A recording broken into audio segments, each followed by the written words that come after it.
Honorable Mokami. Silence, honorable members. Honorable Murugara, Sir George.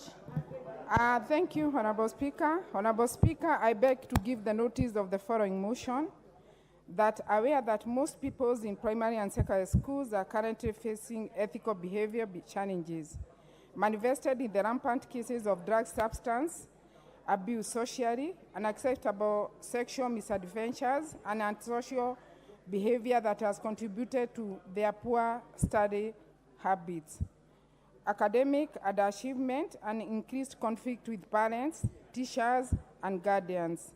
Noting that there have been cognizance of the fact that a breakup from cultural norms, rising unemployment rates, and stress from parents, among other factors, has heightened and negatively affected the students' behavior. Honorable members, order. Honorable members, order. Honorable Murugara, Sir George, Honorable DK, Honorable Pukose. Let's be silent. Proceed. Thank you, Honorable Speaker. Cognizant of the fact that a breakup from cultural norms, rising unemployment rates, and stress from parents, among other factors, has heightened and negatively affected the students' behaviors in schools, leading to increased suspensions of excursions and dropouts.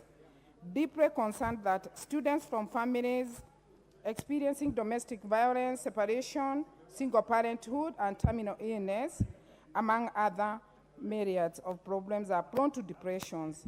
Appreciating that there is need for guidance of teenagers at their formative stages in life, this House, therefore, urges that the government, through the Ministry of Education, introduces mandatory weekly guidance and counseling to all students in primary and secondary schools in Kenya by redefinition of counselors' roles, restructuring curriculum, programs, implementation of comprehensive school counseling programs, and development of systematic support. I thank you, Honorable Speaker. Thank you. Next order. Order number 7, questions and statements. 593 under the insolvency petition IP 25 of 2018.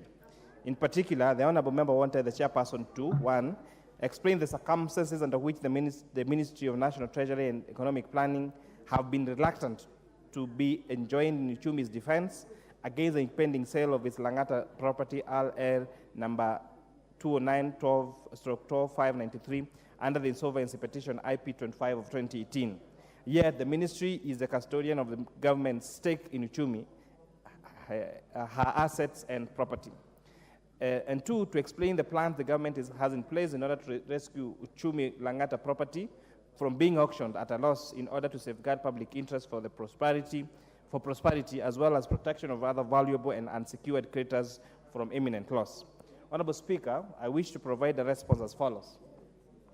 That the Ministry of Industry, Investment and Trade, jointly with the National Treasury, submitted a cabinet memo dated the 23rd of March 2016, seeking the approval of the Government of Kenya to provide an emergency shareholder loan of Kenya shillings 1.2 billion shillings to Uchumi as a revival strategy.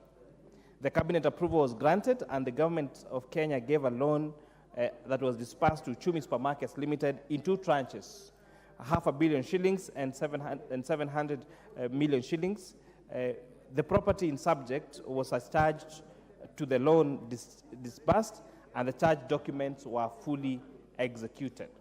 Honorable Speaker, the Ministry of Defense in 2018, through the National Land Commission, intended to compulsorily acquire the subject parcel of land for use as part of Project 58, and as a result, the parcel of land was gazetted by the National Land Commission through Gazette Notice 1358 for compulsory acquisition.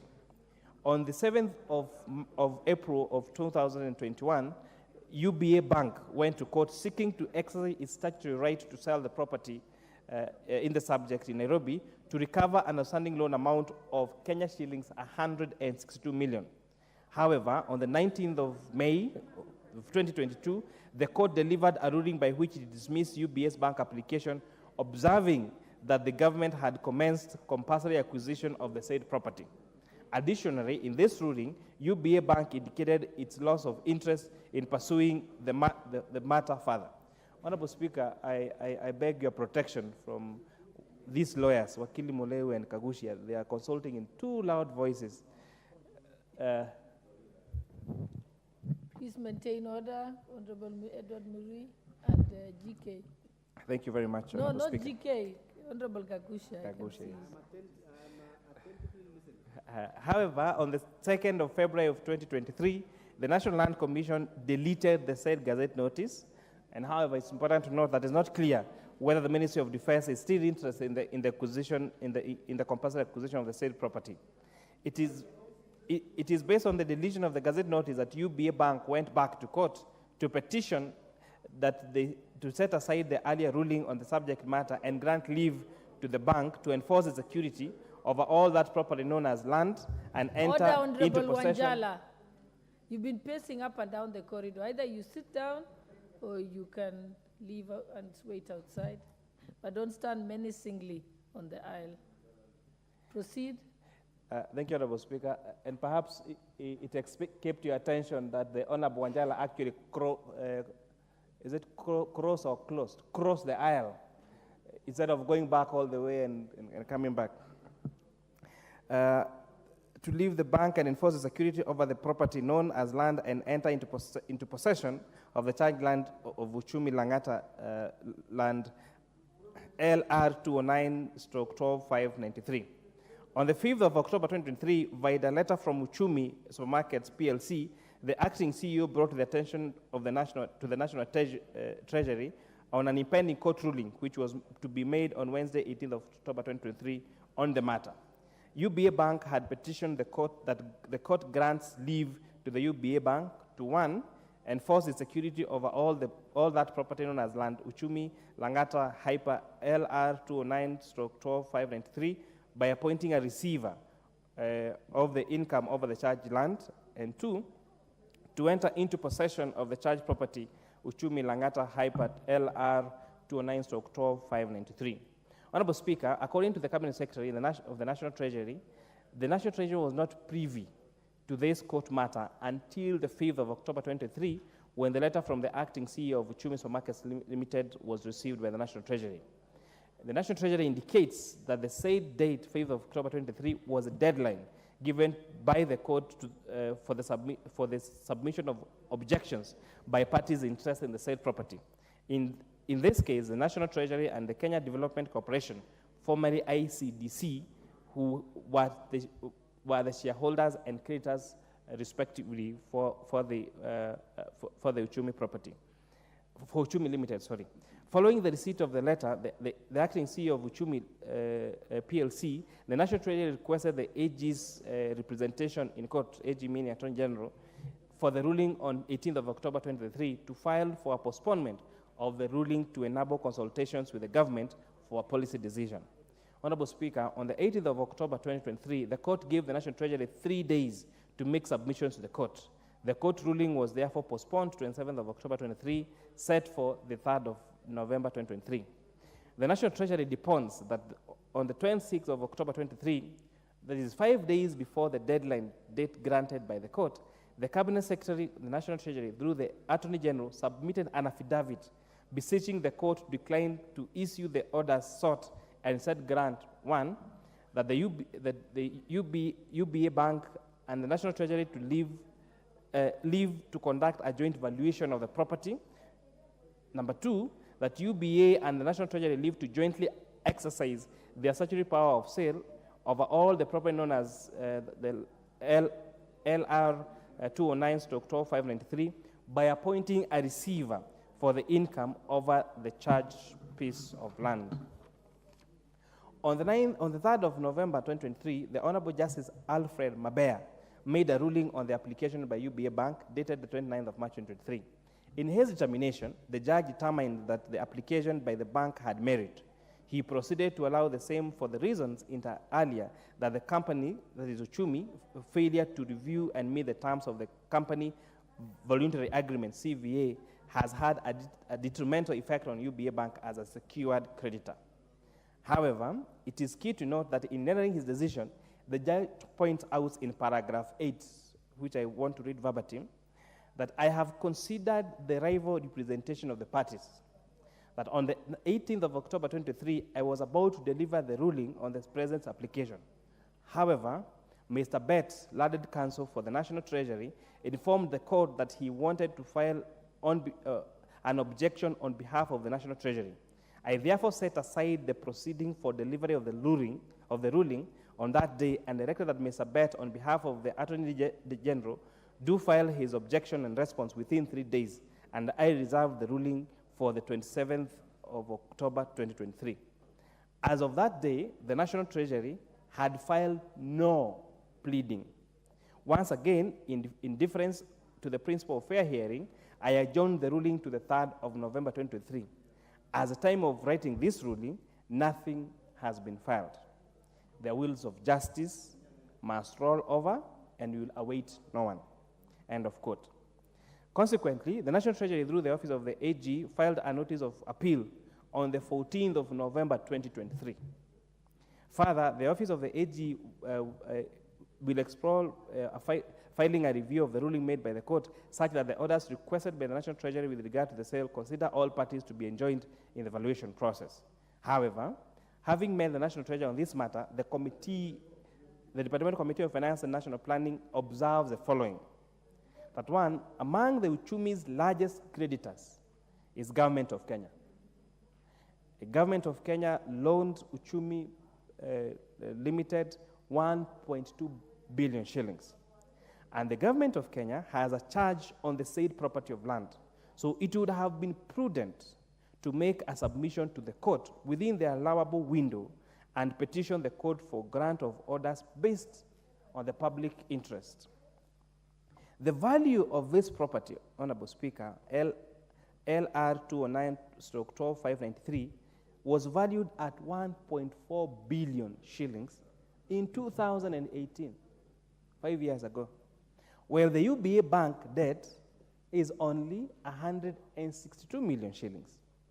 So the National Treasury has clearly treated this matter casually, as evident by the inability to file the objections to the court proceedings on time, despite the judge even extending the time to give courtesy to the National Treasury to make pleadings. Proper valuation, Honorable Speaker, should be done by a valuer and an amount agreed upon jointly between UBA, which is the creditor for the 162 million shillings loan, and the Government of Kenya. And the Government of Kenya here, Honorable Speaker, is both a creditor and a shareholder, which means, therefore, that the one entity that stands to lose the most in this particular transaction is the Government of Kenya, as both a shareholder and a creditor to Uchumi Limited. It is not clear whether the income from the proceeds of sale of the land will be shared among the parties who are encumbered to the subject person of land. What did the committee resolve, Honorable Speaker? The committee resolved as follows: that we directed the National Treasury to hold a tripartite meeting with the Office of the Attorney General, UBA Bank, and management of Uchumi PLC, and report back to the committee within 30 days. The discussion should center on 3 things. 1, first of all, secure the said property and protect this public asset. Number 2, undertake a proper valuation of the land to ascertain the actual value of the land. And 3, to explore the possibility of a compulsory acquisition for the land by use by the Government of Kenya and pay off UBA Bank, Honorable Speaker. Honorable Speaker, to make it very short summary, is that UBA Bank lends Uchumi Limited 162 million shillings. And Uchumi Limited gives security of their land as a charge to the property. This land, the last valuation as of 2018 is valued at 1.4 billion shillings. So the most logical thing to do as a shareholder is pay off the 162 million shillings to UBA Bank and take over the property, which is worth 1.4 billion shillings. Honorable Speaker, this matter gets to court, and the court grants National Treasury enough sufficient time, even postpones its judgment to allow them to make pleadings so that they are joined in this particular case. The National Treasury is not represented in the pleadings. They don't make submissions.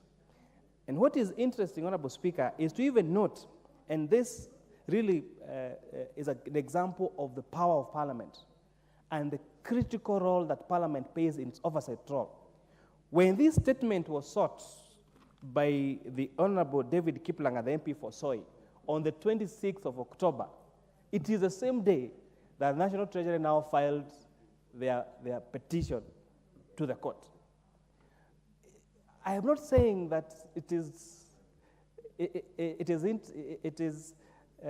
but it's peculiar that the same day this statement is sought at Parliament, that night is when the submission is made to National Treasury. So the act of just seeking this statement means that we are going to save government of Kenya 1.4 billion shillings in the list that should otherwise have lost if this property was allowed to be sold at whichever value by UBA Bank. I beg to submit, Honorable Speaker. Thank you. I think I'll give the honor of the question a chance first. Yes, Honorable DK, member for Soy constituency.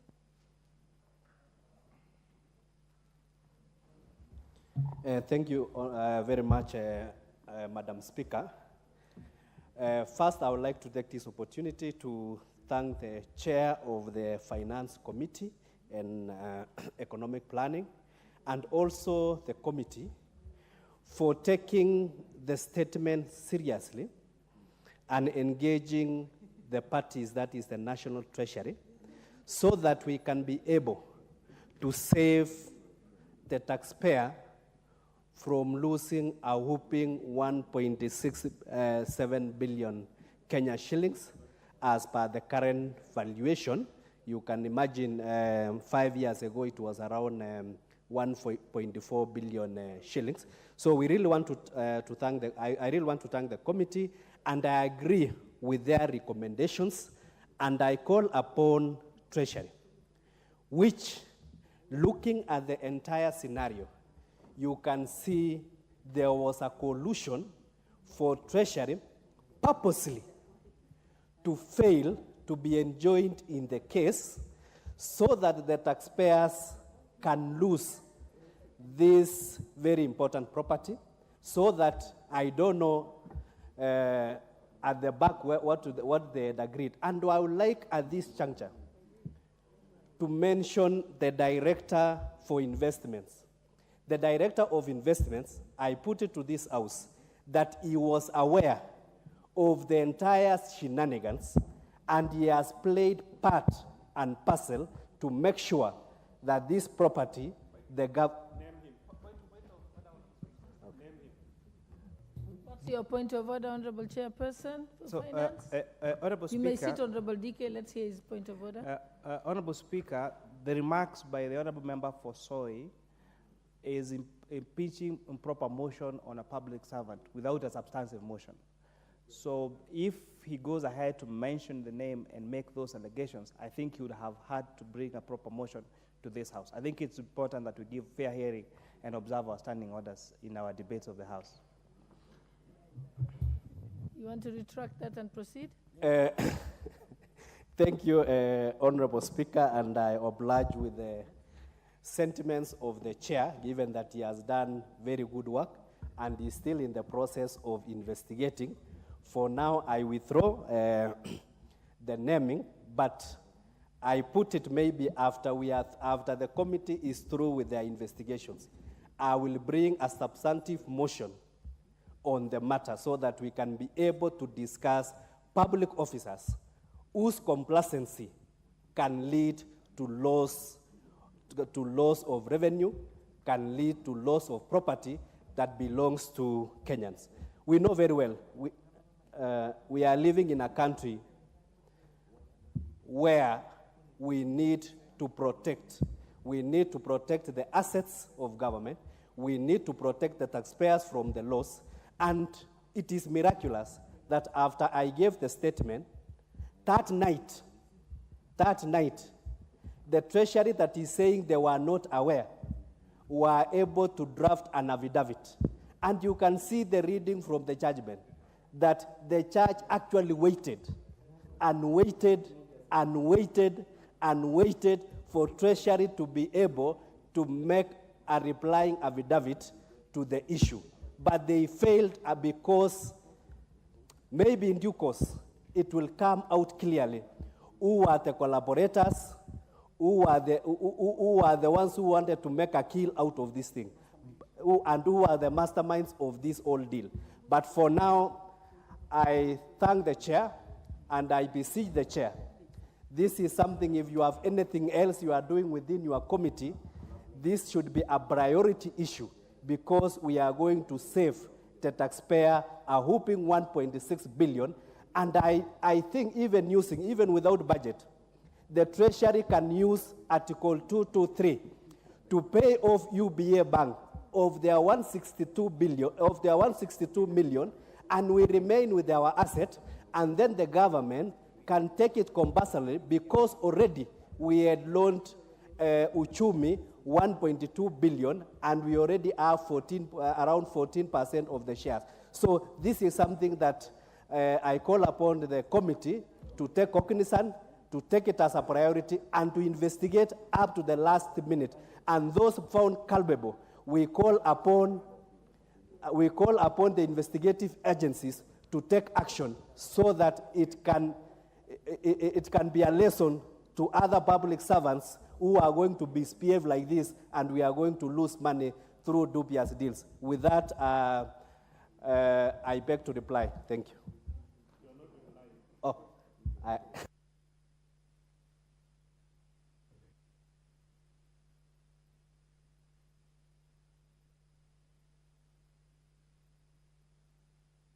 This will correct. That's your chance, Honorable Marmin. Thank you, Mr. Speaker. I rise, Mr. Speaker, on Standing Order number 44, 2C.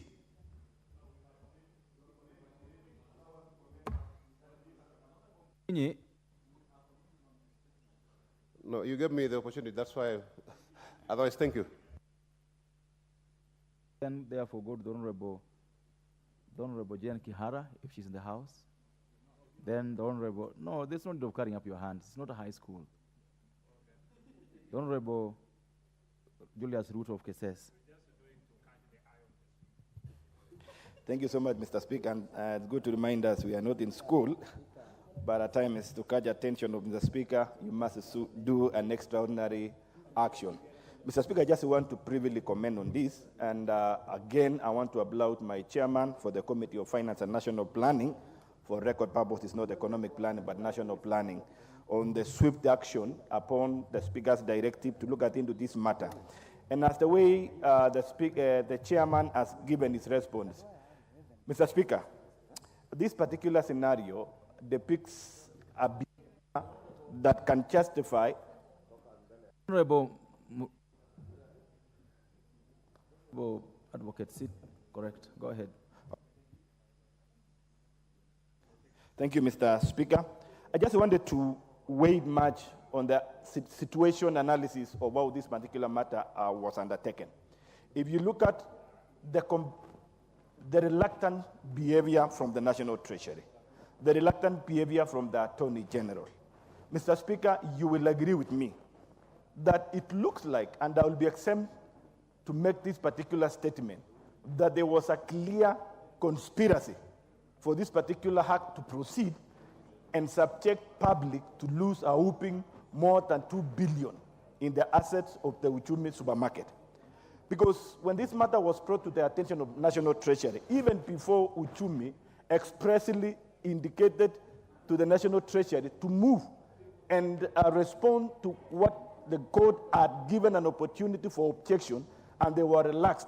Even prior to that, they had made several attempts, not only to the National Treasury, but even including Kenya Development Corporation, which is a government parastatal, that in this scenario, this particular parcel of land is given a fast charge to UBA Bank and to KDC, together being the loan stock who are over to the Uchumi.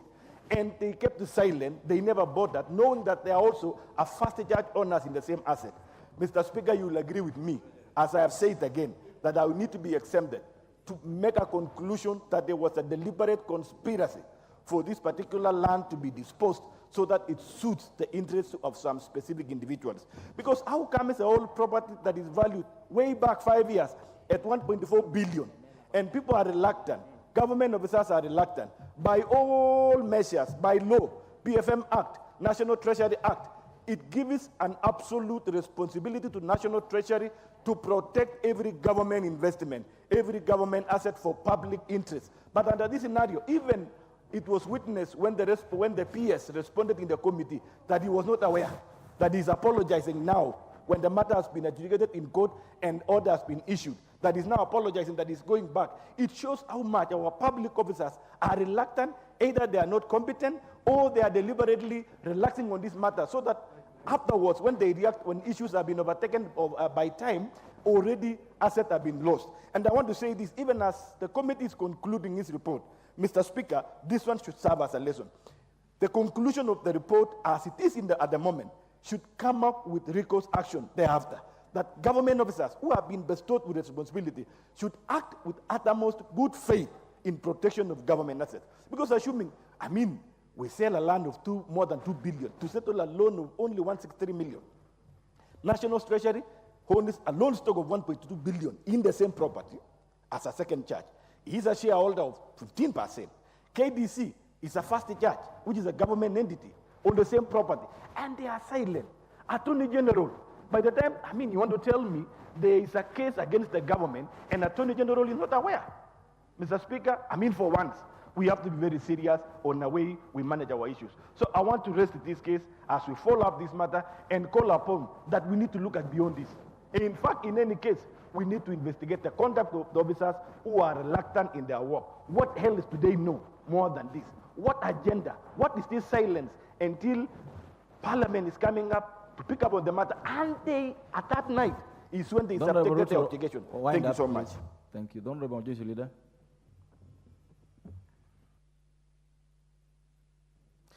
Thank you, Honorable Speaker. And Honorable Speaker, I wish to have my say on this matter. And it's indeed true that it would be, to say the least, immoral of any government officer to allow such a property. A property on Gong Road, Honorable Speaker, that's about an acre, is not worth anything less than R1 billion now.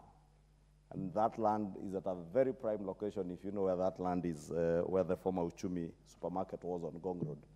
And therefore, Honorable Speaker, I want to agree with the chair and the committee that the best thing that the National Treasury can do, a loan of about 160 million, is something if the National Treasury came to us here even under 223, we could easily approve. So that being shareholders, they rescue the auction of that particular property. And they can also, Honorable Speaker, get into an agreement with the bank for them to be able to sell the property jointly. Otherwise, Honorable Speaker, what will happen if you leave the bank to auction? And you know what happens with these banks, Honorable Speaker. Auctions, and I know you are an accomplished lawyer, and many lawyers are involved in these things. At least I'm not, but go ahead. I said many lawyers, and I said you are a very accomplished one, Honorable Speaker. So you know what banks do, and those who are in charge of auctioning properties in banks. And many Kenyans have suffered under the hands of auctioneers and banks. Therefore, we cannot then, as a people, collectively owning an asset, suffer when we have the means to do something about it. Honorable Speaker, it is imperative that the National Treasury, the Principal Secretary, the Director in charge of investments at the National Treasury, must act with haste and ensure that that property is not auctioned solely by the bank. If it has to be auctioned, Honorable Speaker, some of the things, and I know the supermarket is still under receivership, but being part of the investments that the people of Kenya own through the National Treasury, the National Treasury have a duty to protect that investment. We are talking about privatization now, Honorable Speaker, and divestiture of government in certain investments that are made. This is part of the business that the National Treasury officers in charge of investment should be looking at. How do you secure the investment that we put in Uchumi as a government and as a people of Kenya by ensuring that you do not lose value in it by having it being auctioned by a bank at a throwaway price? Because ordinarily, what they will do is the bank officials and auctioneers will collude. And in actual sense, in most cases, it is bank staff who end up buying properties being auctioned through collusion of their officers and auctioneers. Honorable Speaker, when the loan is 165, you'll find them going to say that the reserve price is 180 to cover their loan and interest and auctioneer fees. And that is what usually happens, Honorable Speaker. Therefore, if the National Treasury was to get into an arrangement with the bank, and I'm certain the Central Bank of Kenya can give them that leeway, that either the National Treasury pays off the loan and they get the first charge, so that at the time the receiver is able to liquidate that asset, then the National Treasury can recover back its money. Alternatively, Honorable Speaker, they can sell it jointly, but we must never allow the bank to be able to auction that property on their own, Honorable Speaker. Honorable Speaker, I've also seen, and allow me to say this because it's a good opportunity, I've seen in the media a lot of talk.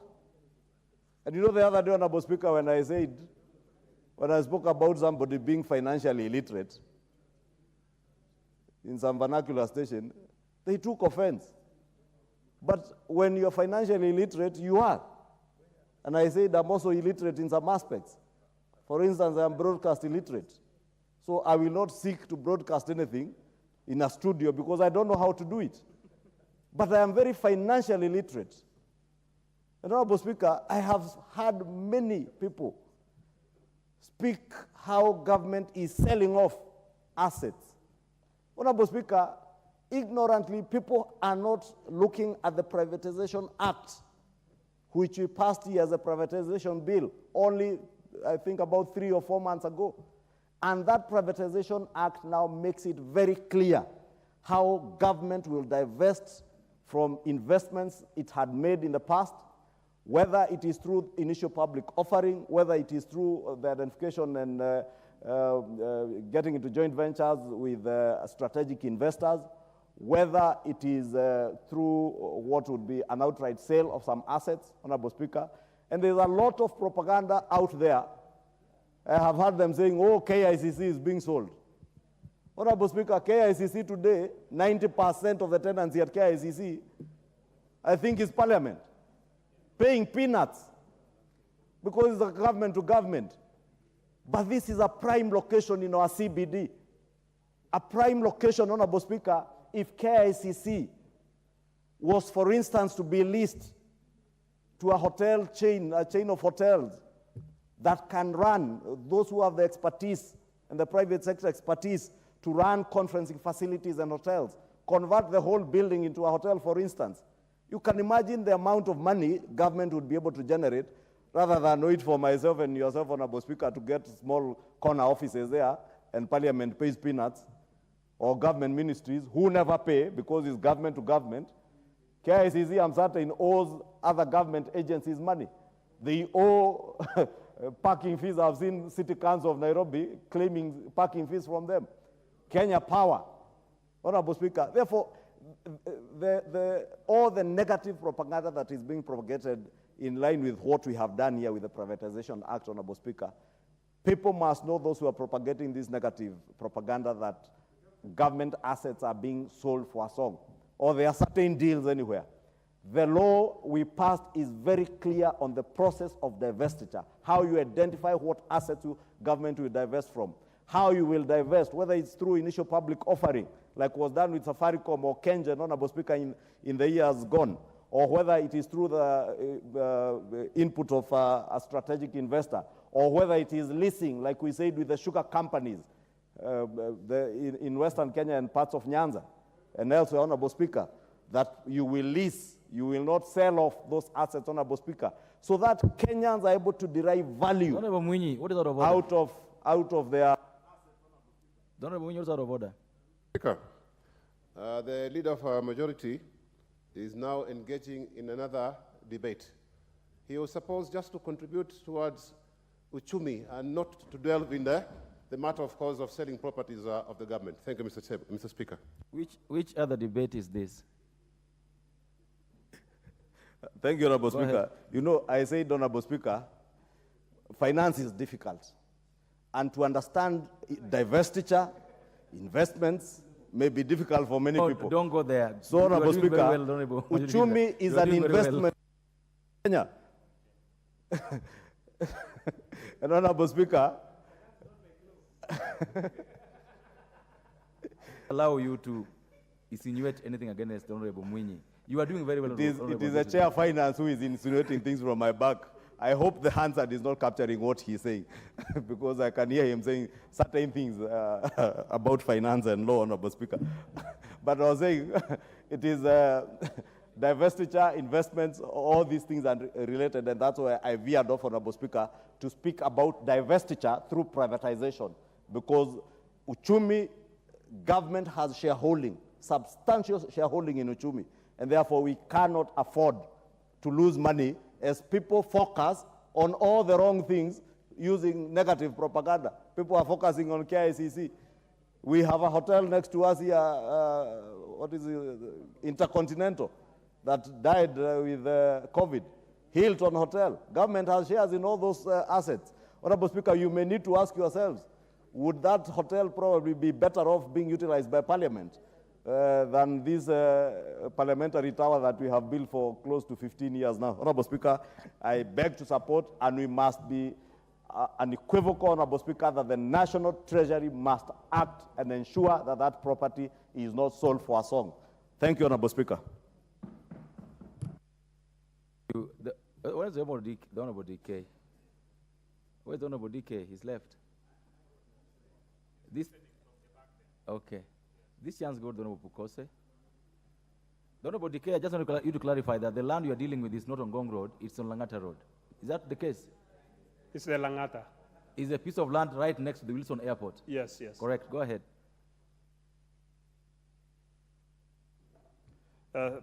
Thank you, Honorable Speaker. And first and foremost, I want to thank the member for Soy for having raised this very serious issue. Secondly, I want to thank the Chair and the Committee of Finance and Economic Planning for the quick action they have taken. I was to chair a meeting in the second floor of Continental on Tuesday, and I found the committee busy following up on this matter. And I think the seriousness they have put is what is what will go to save this. But Honorable Speaker, I just want, on the same note as David Kiblagat, that the officers involved in this conspiracy, they are not just immoral but unethical, and they are infringing on Chapter 6 of the Constitution. And I think these officers do not deserve to be in office. More often, you've heard officers who will always, they are in some technocrats who are in offices, saying that we've seen governments come and go. And these guys have always remained there with deals. And I think this kind of officers should not be actually be left unscattered. The ESCC, the office of the DCI, I think they are sleeping on their job. These are people who should have been arrested for conspiracy to defraud and to steal from the public. Because when you look at a property that is costing, its value had been done in 2018, showing that the value was 1.4 billion, and you want to sell it to UPA Bank at a throwaway price of 168 million. I think there must be something very wrong somewhere, and maybe a calculated move where people are planning to steal, because there must have been kickbacks, there must have been money trail where these individuals who are going to steal from this. And I think as much as the chair says don't name them, but we expect that a report will be tabled in this House in which it is giving specific individuals, the director of investment, who else is involved, and these people should be arrested, taken to court, and be prosecuted. With those few remarks, Honorable Speaker, those are my comments. Thank you. The Honorable Kagushia. Thank you, Honorable Speaker. I want to strongly support the report from the Honorable Kimani Kuria, the Chairman of Finance Committee. Honorable Speaker, this high time as Parliament be very strict and very keen on any financial dealings by the government officials. Honorable Speaker, as you can clearly see what is happening in this deal between the defunct Uchumi properties and UBA Bank and Treasury, it is clear that there is a conspiracy between the government officials and people who want to connive so that they can be able to take away public money, public property, and clearly this is for their own personal gain. Honorable Speaker, must ensure that the public servants who are serving this country are much more patriotic than selfish. And this is something that if they are not willing to take on themselves to be patriotic as Kenyans, as Parliament, we must then put our foot down to ensure that they strictly follow the rules. Honorable Speaker, if we allow public servants who are geared towards making sure that the public loses the public property that we hold, if we allow them to do this, then as a Parliament, as a National Assembly, we will have failed in our duty. Honorable Speaker, on this one, I would like to ask the Chair of Finance not only to make recommendations about the way forward in terms of meeting between these different parties, but also to make clear recommendations that, number one, the public servants who are involved in this conspiracy have a report presented in this Parliament for debate and for further investigations. Honorable Speaker, the second recommendation that then must come from this report is that these public servants be investigated by EACC, by DCI, and by any other investigative body in the country. Honorable Speaker, this is going to be important because it is going to act as a deterrent for any person who is eyeing public property for their own personal gain. Honorable Speaker, this is particularly very important, as much as I agree with Honorable Ichung'wa, the majority leader, that the privatization bill covers and takes care of how we are going to be doing privatization of public property in this country. We as Parliament must also remain very vigilant to ensure that nobody in any way, in any corner, is going to have any personal benefit with this public property that are going to be privatized and that are going to be leased out to private investors. We must ensure that we are vigilant. And taking action on this particular issue of Uchumi is going to help us as a country and as a Parliament to ensure that we are vigilant on the process of privatization of different government bodies. Because we can't allow in any way, when we are doing this process, then we have individuals who come on board to make any personal gain and personal benefit from this. Honorable Speaker, we are also aware, even Kenyans at their own private level are also losing quite a lot from these auctions and recoveries of debt that people owe banks and owe other creditors. You know there has been conspiracies between the creditors and the auctioneers on the other hand and other interested parties, whereby an individual or a person who has private property has their loan which is way smaller than the amount that is going to be recovered from a sale of their property. They have their property sold and then they do not get any refunds on anything excess beyond what their loan was with the creditors. Honorable Speaker, this has occasioned huge losses to individuals in this country who do not have any voice when their property is being auctioned based on whatever amounts they owed creditors. So, Honorable Speaker, as a House, let us take extreme measures on Honorable this Kagucha, you have particular to wind case up. that is now in our hands, You have to wind up, Honorable Kagucha. so that we can be able to ensure that we deter any person who may want to be going that direction. This is going to help us to protect public property and also protect private individuals in this regard. Thank you, Honorable Speaker. Hey, you want to comment on this? Beatrice, the Honorable Beatrice, you removed. Okay. You want to comment on this? Yes. Okay. Thank you, Honorable Speaker. First, I want to thank the MP who brought this issue on board concerning the sale of Uchumi. And I want to thank the committee led by the Chair of Finance and National Planning. Honorable Speaker, it is very unfortunate to learn that people have come together to try and sell land in very, very low price. Yet, what we have been told, the 1.4 billion, Honorable Speaker, is a lot of money that should be saved for other investments.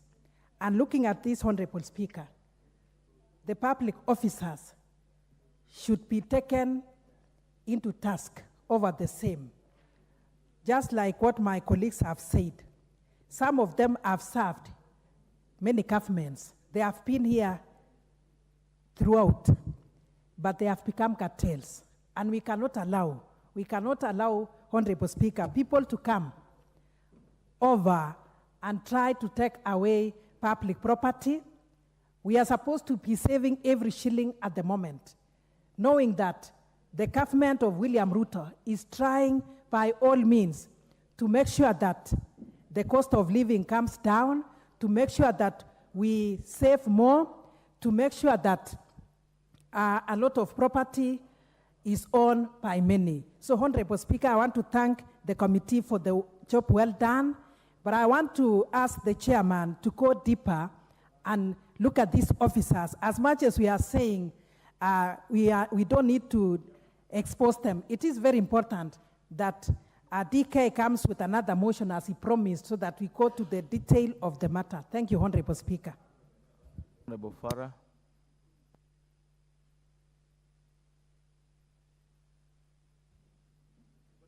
Oh, yes, I got the mic. Thank you. Thank you, Honorable Speaker, for giving me this opportunity. Honorable Speaker, the issue of privatization of public properties and public companies is a matter that came into the global purview. Honorable Farah, I hate to stop, to interrupt. No, I just want to talk about this cell, but then give a bit of a background to understand the philosophy and the psychology behind some of these things. Okay. And the ability for us to be able to protect, to protect the interests of our country. Yes, this whole idea is to rob public property in third world developing countries. With these things were parastatals because the idea of parastatals at the time of independence was because we did not have sufficiently empowered Africans, indigenous people who had the cash, who could buy all those things and maintain big organizations or entities like supermarkets, like Unilever at that time. So all of them had to come into the country. So there was going to be a super exploitation by the multinationals. That's why the government decided the government is going to become a strategic partner in all these things. And we created Uchumi, KNTC, ICDC, all those things were created, including the banks, that the Kenya government went into it as a stakeholder, although some of them gradually over a period of time were again privatized and allowed now the market to come in. The idea was to protect our interests ourselves. And when you look at the way the issue of oligarchs, this is how oligarchs come about.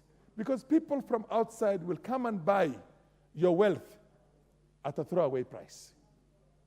When they come and buy your wealth at a throwaway price, and this progressively continues to many other strategic interest institutions or entities that were parastatals, then eventually you go back to some kind of a colonization. Because if you do not have an economic independence in your country as a society, as an indigenous people, then of course you're there still in some form of a neocolonialism.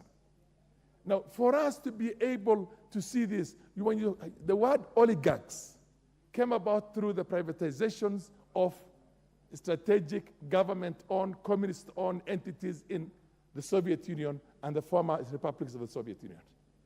That one ended up in the hands of just a few people. And the masses became very poor. Although, of course, somebody like Putin has now begun dismantling all that. This is a very dangerous thing. You talk about privatizing things like KICC and all those things. It has to be done in a manner that essentially is still going to protect the public interest. The reason why British telecommunication, British railways, all those British maritimes will never be privatized is because such a country, which is a developed country, still protects the interests of its own indigenous people because it fears other people will come from outside on those medical words, strategic interests, and then you become literally a colony of that country. So this is something that has got to be done with a tooth comb, and it doesn't have to be sold. Let us look at all available other ways to look at these things. And even when it's to be sold, We are not selling it must be sold only to somebody who has got a Kenyan, an indigenous Kenyan, and nobody else for that matter. Because then we risk taking this country back to where we were in 1963. Thank you. I will give the Honorable Umboko and the Honorable Andikiri 2 minutes each to comment, then we close this. Thank you, Honorable Speaker. And let me pick up from where Farah left in terms of psychology of this thing. Away from the foreigners themselves coming to take toll and place by purchasing the so privatized companies, individuals within Kenya who are actually in advantage positions like treasury and ministries and other places can easily see what is going down and what can be, easily be sold out. So like the Uchumi case is a matter of not even an international body coming in, but they are just our own players who replaced themselves after 1963 when we got independence as the new bourgeoisies, and they are the ones who are actually going for the property, including Uchumi. What I would do to advise now that my time is not a lot, is that the committee and the chair should listen to this. Is a very smart person, the finance chair, that this is basically the real work of Parliament. So, Honorable Chair, could Speaker tell the nice lady to... Chair for Finance. Thank you. Thank you. Honorable Chair. Chair of Finance, this is the real business of Parliament. This is the real business of Parliament. You need to go to the root matter of this and bring out what is happening. Because our work basically is oversight to help the public. So you are on the right track, but move to the next level. Thank you, Honorable Speaker.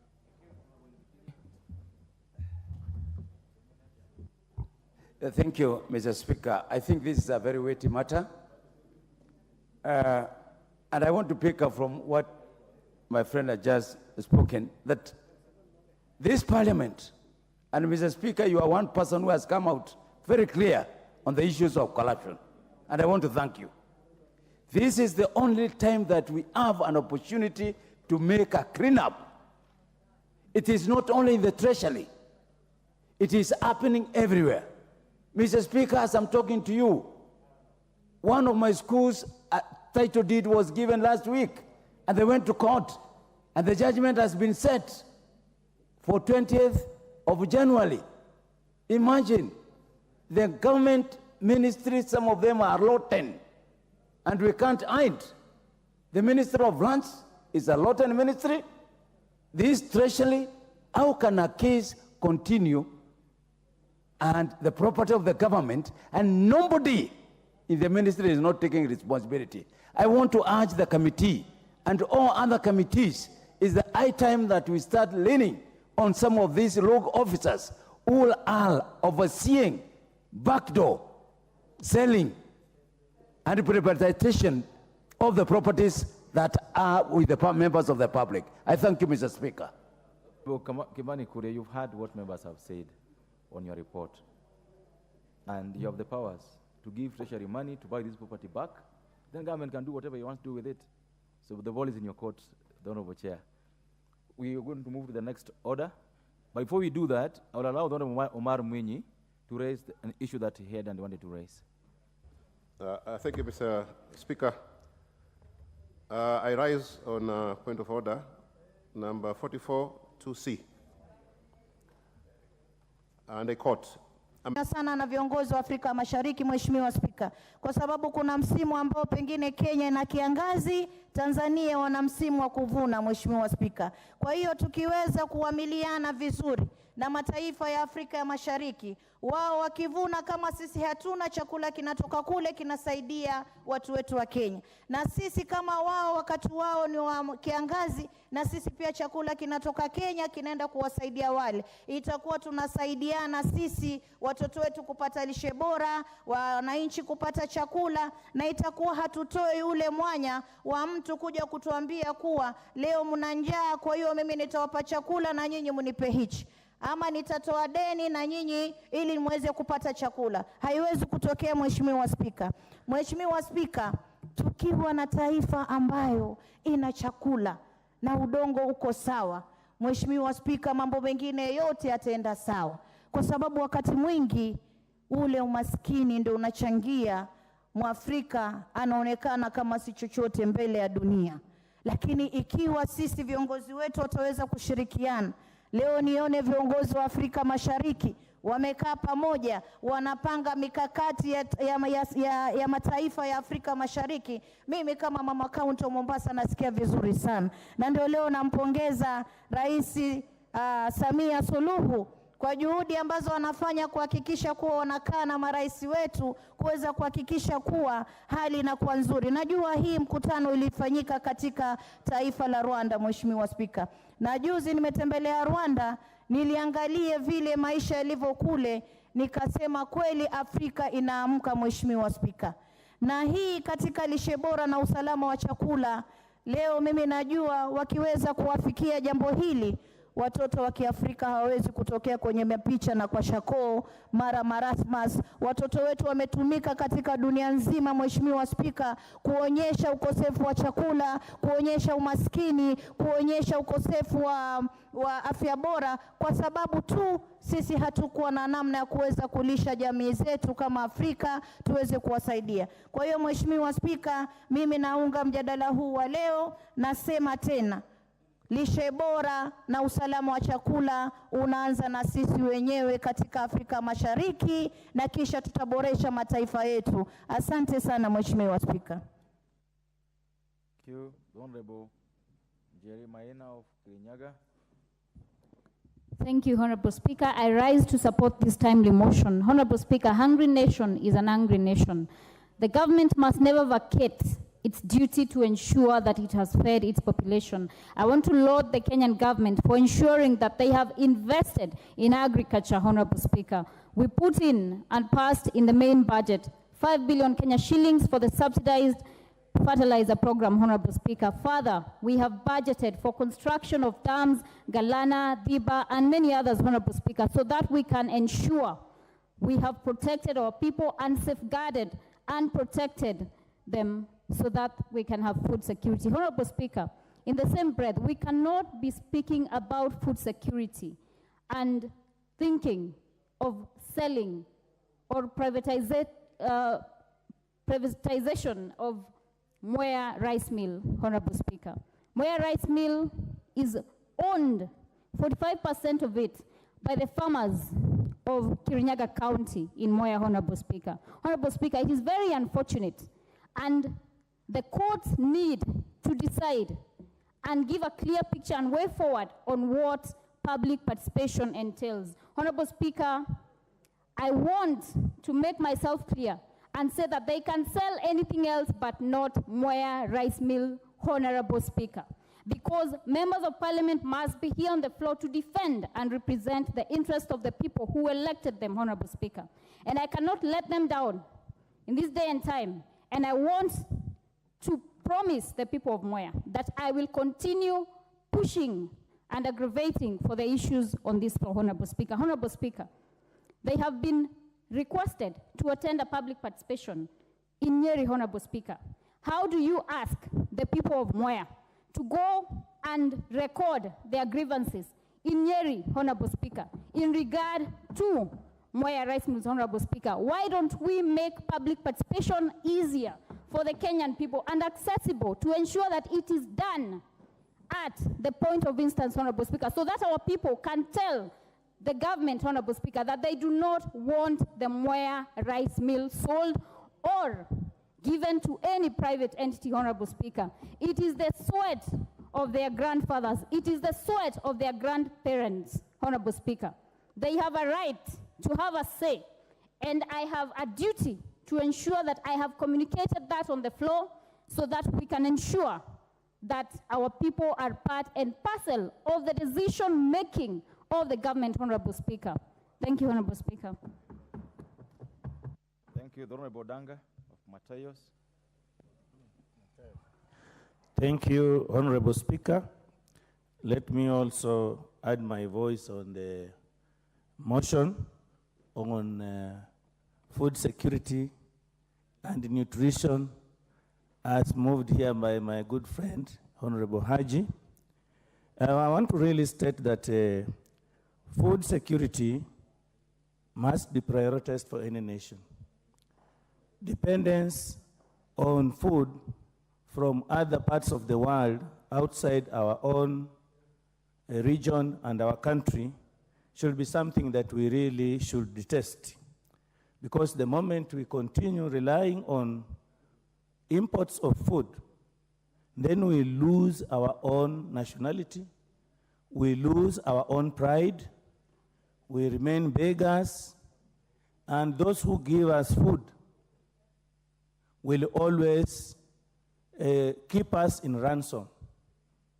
We don't retain the independence that we have as a country.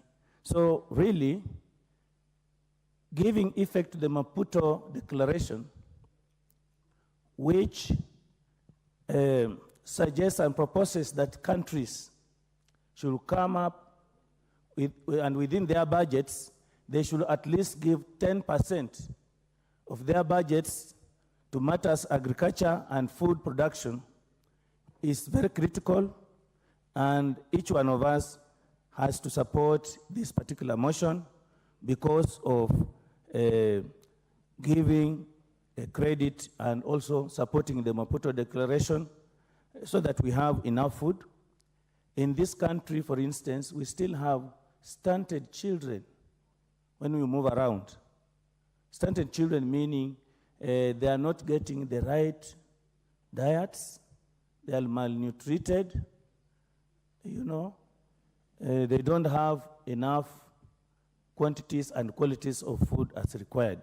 This is something that we should really not be having in a country like Kenya. And therefore, our government needs to prioritize issues of food security, look at nutrition.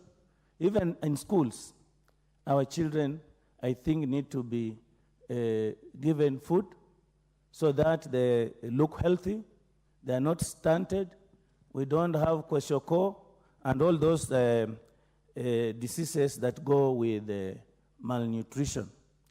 Mr. Speaker, sir, I also would like to suggest that our governments ensure that seeds are supplied to the farmers, fertilizer is supplied and subsidized and reach all parts of the country. We should have fertilizers and we should have seeds for planting. Now it's raining heavily and the planting season is coming ahead. Government must plan for this and ensure that we have enough seeds, we have subsidized fertilizers for our farmers to make sure that we have enough food. Recently, I attended a meeting in Kampala. That meeting was about the African grain trade. And it was noted that we don't have enough grains in East Africa, in Kenya also. And we are even importing these grains from even war-torn countries. The war in Ukraine and Russia, you can imagine that those countries still are exporting grains to us when we have fertile soils, We have enough rainfall, Mheshimiwa Haji. What are we doing? And we have a strong workforce which is idle in our youth. How do we put them to use? These are issues that we really need to address to ensure that we have food security and good, good nutrition for our children. Mr. Speaker, I support. Wakili Muriu. Mr. Speaker, I rise to support this motion on food security. Mr. Speaker, matters of food, that's why they're called basic. It is the foundation of Maslow, whereby it's food, shelter, and clothing, which becomes the bedrock of human dignity. And therefore, the conversation about food supersedes any other conversation, Mr. Speaker, especially where this country has become food insufficient.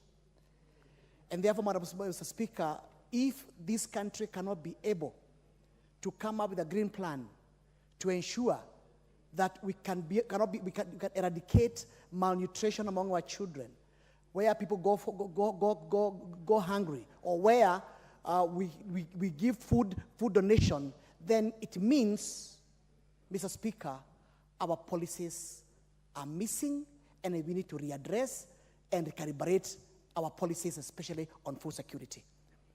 Mr. Speaker, you saw the other day when there was a bit of drought, our communities, even places like Central Kenya, you can hear cries of people where they're saying they want to be supported with food, and they want to congratulate the government because it came through at that very, very key moment. But again, that's giving people fish is not sufficient. What we need to do, Mr. Speaker, sir, is to come up with clear policies on, before we talk even about industrialization, putting up roads, we make sure that every sector, every area of this country is producing enough food for our people. Mr. Speaker, I want to commend the government in their policy in terms of cheap fertilizer, which they are going for 2,500. I also commend the government for the policy on making sure that all the colonial dams are being rehabilitated, so at least again we can be able to make sure that our people are able to grow their food, in particular because of the climate change. The rainfall is no longer dependable. And therefore, Mr. Speaker, that's why I'm supporting this motion. On the issue about the food, Mr. Speaker, we can talk about food production, but without addressing the question on whether our primary school and junior secondary school students are being fed, Mr. Speaker, we are missing the point.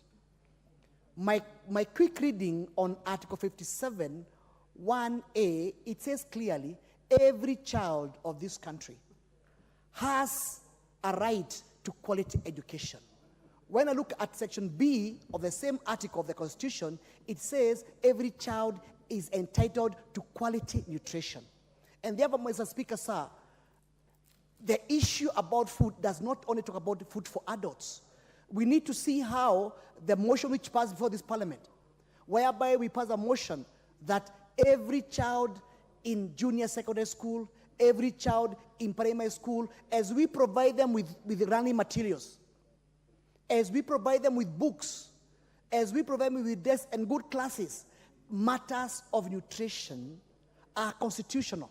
And therefore, as we plan to grow food for our people, as we plan to have a green plan to make sure that there's enough food, feeding our children at that level is very critical, because that's the only way, Mr. Speaker. Number one, we can breathe life to Article 57 and breathe life to Article 27 of the Constitution, but at the same time, make sure that a hungry child cannot learn, but a child which is well fed, our investment in education will bear fruit because they are well fed, they have good nutrition, they are healthy, and therefore we can be able to get the fruition of our investment. Thank you, Mr. Speaker. I support.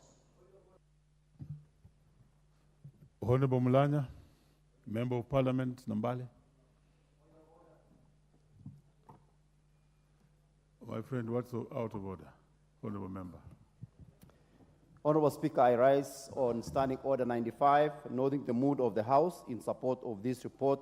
May the mover be allowed now to called upon to reply. But I wish you had come after me giving before giving Mulanya a chance, because I have the discretion not to go your direction. And now that I had given a honorable member, Mr. Mulanya, I would ask Mulanya to proceed.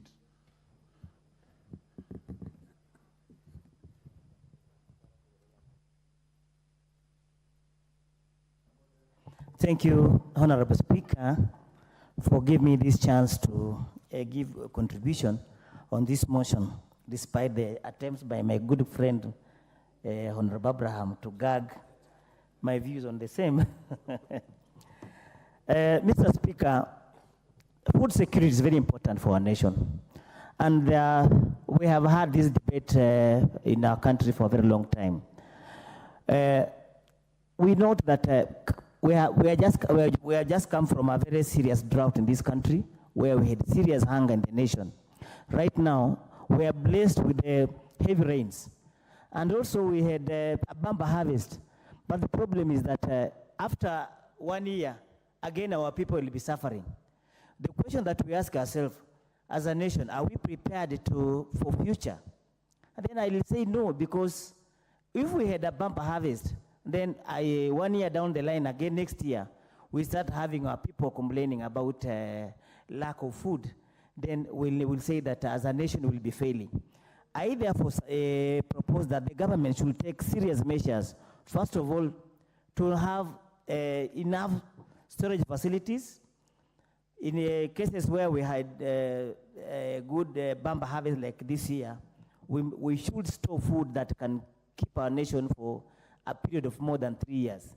Secondly, we also need to look at the issue of the land tenure system. We talk of food security, but we know very well that we farm in the land that is available. But as we continue to subdivide this land, we will not have in future a place where we'll be able to now grow our crops. So as a nation, we need to come up with a policy to ensure that we control the subdivision of land, especially the arable land, where we are supposed to be farming, so that we have security for future production.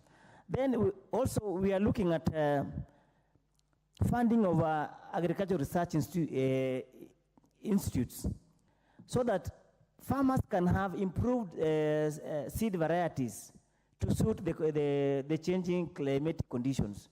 We know that after some times when we walk around the nation, like I was in Ambale constituency, in some areas, they were telling me that the maize they planted, they are currently not doing well. So we need to have the researchers moving around to ensure that this particular seed variety, why is it that instead of the crop maturing, it's rotting in the farm because of the heavy rains? So we need to ensure that our research institutes are well funded so that they can give us proper seeds that can withstand the change in climatic conditions.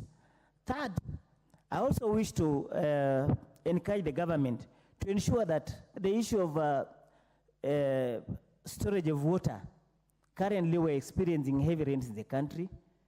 We are seeing floods all over, but we will be shocked that 2 years down the line, we'll be importing rice from Egypt. And yet, we have areas in our country that can produce rice.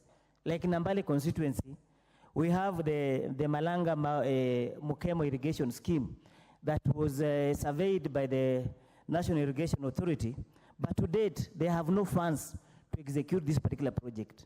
If we can have rice as an alternative to maize, we'll have that the season when our farmers can farm maize, then the short rains, they can also resort to rice, which will improve on the supply of the food within our people. I therefore rise to support this motion and say, request the government to put in place proper mechanism to ensure that we protect our people from hunger. Thank you, Mr. Speaker. Very well, honorable members. A member had risen from his place on standing order number 95 that the mover be called upon to reply. But I did use also my discretion powers bestowed to me to allow Honorable Mulanya, who was already on his feet, to speak on this matter. So may I put the question, is it the mood in the House that the mover be asked to reply? Will as many as of that opinion say aye? Aye. Will those as of contrary opinion say nay? The ayes have it. The mover, you may proceed. Okay, thank you so much, Speaker. I give 1 minute to Honorable Umani and 1 minute to the lady from Kisi. Mover, I hope there was urgency and that's why you are being called upon to reply. So, but just give to 2 and then proceed to reply. Okay, thank you so much. 2 minutes. Thank you, Mr. Speaker. I support this motion because our food security is paramount and nutrition as well. Our country once used to be the basket of East Africa, and as we continue joking around, I can see that we are going to be among the people who will be malnutritioned in Africa, and people might not be coming to Kenya to see the animals. They'll be coming to see the malnutritioned people in Africa. So food security is a priority. It's critical to our nation, and we have to do something urgently by protecting what we have first, not losing it, and also making sure that we do not engage in things that will bring in GMO. Like Kenya seed is already being sold, that will bring the foreigners to start controlling what seed Kenyans should be planting. So food security is a priority in Kenya, and it's a must that all Kenyans have to participate in making sure that we do not miss out in having enough to feed our people. Thank you, Mr. Speaker. Oh, thank you, Mr. Speaker. When we are talking about food security, I believe that's Honorable Donya. Yeah, Donya, Kisi. Proceed.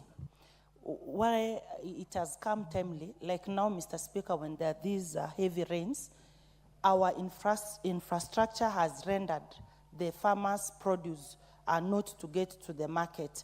As we support and Parliament raises its eyes open, we also factor that part of infrastructure so that we don't have farmers' produce rotting at home.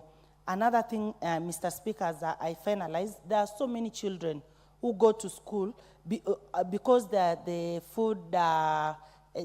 feeding programs that happen at school. If we take good care and guard our food security, we will have more children going to school, because there are those who go to school because they've been attracted with the fact that they are given food at school. So I support the Honorable Member for bringing up this, and we hope what we've deliberated will be of good essence to our people. Thank you, Mr. Speaker. Mover. Honorable Speaker, sir, if it is okay with you, the chairman of the Agricultural Committee has asked for 1 minute, and I don't mind donating to him. Okay. No, we don't grant you that one. Proceed to move. Thank you very much. Proceed to reply.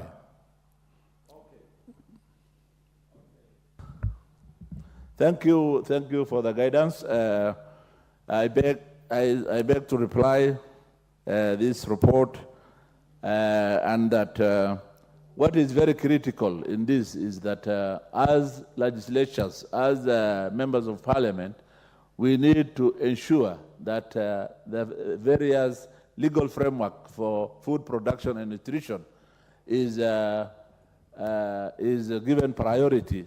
And also, we need to make sure that conventions, international conventions that we have signed, such as the Malabo Declaration, is adhered to.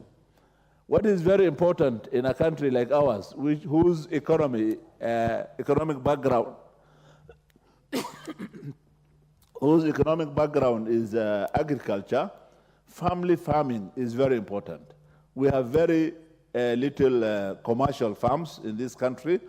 The families Family farming is what is contributing to our food security and nutrition in this country. And therefore, as parliamentarians, we have to give full support to our farmers, small-scale farmers, because they contribute to 80% of the food we have.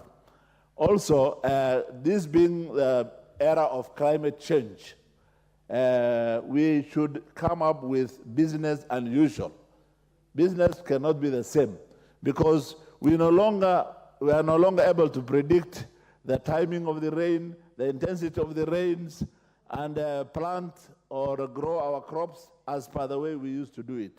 Now we have to rely heavily on forecasts from our meteorological department, which they did very well this year. They warned us early enough that there is El Nino, and therefore farmers had to stop a little bit to wait for a lot of the waters to pass through and pass it. The other thing is in terms of education, unless our children get adequate and nutritious food, we shall not develop in our education sector. Because the brain development of a child depends on nutritious food. Of course, the most important nutritious food that we need to start with a child is the breastfeeding milk, the milk from the mother. The milk from the mother is the most important one, particularly in the first 1,000 days.